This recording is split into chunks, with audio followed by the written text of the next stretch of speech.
সময় খুব কম হওয়ার কারণে এই রকম পরিস্থিতিতে আমার পক্ষে নির্বাচন কমিশনার হিসেবে দায়িত্ব পালন করা সম্ভব নয়।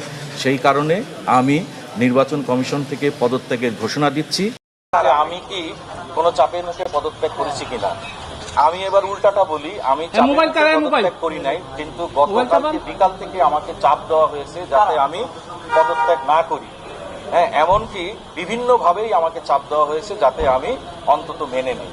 কিন্তু আমি প্রথমেই বলেছি যে আমি কখনো কাউকে ভয় করি নাই, এখনো ভয় করব না। ঠিক আছে, আমি আমার কাছে যেটা সঠিক মনে হয়েছে আমি সেই সিদ্ধান্ত।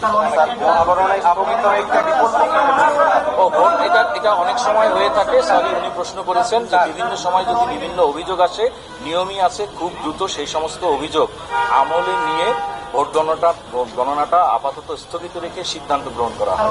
এটা হয়তো বা খুব কম সময়ের জন্য, কিন্তু কথা হচ্ছে এটা কখনই করা। আপনার বিকল্প কোনো সিদ্ধান্ত ছিল? ওই যে অবশ্যই যে আমরা সিদ্ধান্ত নিব, তাই না, যে আমাদের কি কি অভিযোগগুলো এসছে, সেই অভিযোগগুলোর বিষয়ে আমাদের কাছে কি কি মানে কি কি প্রসঙ্গ, সেগুলোকে আমরা সলভ করে তারপরে হচ্ছে যে আমি বিএনপি করি না। হ্যাঁ, এটা আসলে বাংলাদেশে প্রচলিত একটা ভাষা। আমি অবশ্যই বাংলাদেশের একজন স্বাধীন নাগরিক হিসাবে এবং বিশ্ববিদ্যালয়ে যেই ধরনের আছে তাতে একটি আদর্শে বিশ্বাস করি, সেই আদর্শের সংগঠনের সাথে আমি যুক্ত আছি। কিন্তু আমি আপনাকে আবারও নিশ্চিত করি, আমি মাহফুজ সত্তার, আপনারা যারা চিনেন তারা দেখেছেন, কোনো সময় এমনকি আমার ছেলে হোক, আমার সন্তান হোক, আমার ভাই হোক, বোন হোক, বাবা হোক, কারো কথায় নতি স্বীকার করা, কারো কথায় কোনো কাজ করার মানুষ আমি ছিল না। যে আপনি কি কি অনিয়মের কথা বলছেন, তা আমার মনে হয় আপনি একটা কথা বলে দিয়েছেন। ঠিক আছে, সেখানে তাৎক্ষণিকভাবে নিয়ম মাফিক যেই সিদ্ধান্ত নেওয়ার কথা আমরা সেই সিদ্ধান্তই সেখানে দিয়েছি। তো আমি ব্যর্থ হয়েছি, ব্যর্থ হওয়ার কারণেই এবং আপনাদের অনেকের উত্থাপিত অভিযোগগুলি সঠিক ছিল। আমার কাছে যদি মোটা দাগে বলি, আমার কাছে মনে হয়েছে নির্বাচনের পরিবেশটা লেভেল প্লেইং ফিল্ড যেটাকে বলে, সেটা সঠিক ছিল না। যেটা অর্জনে আমরা যেটা অর্জনে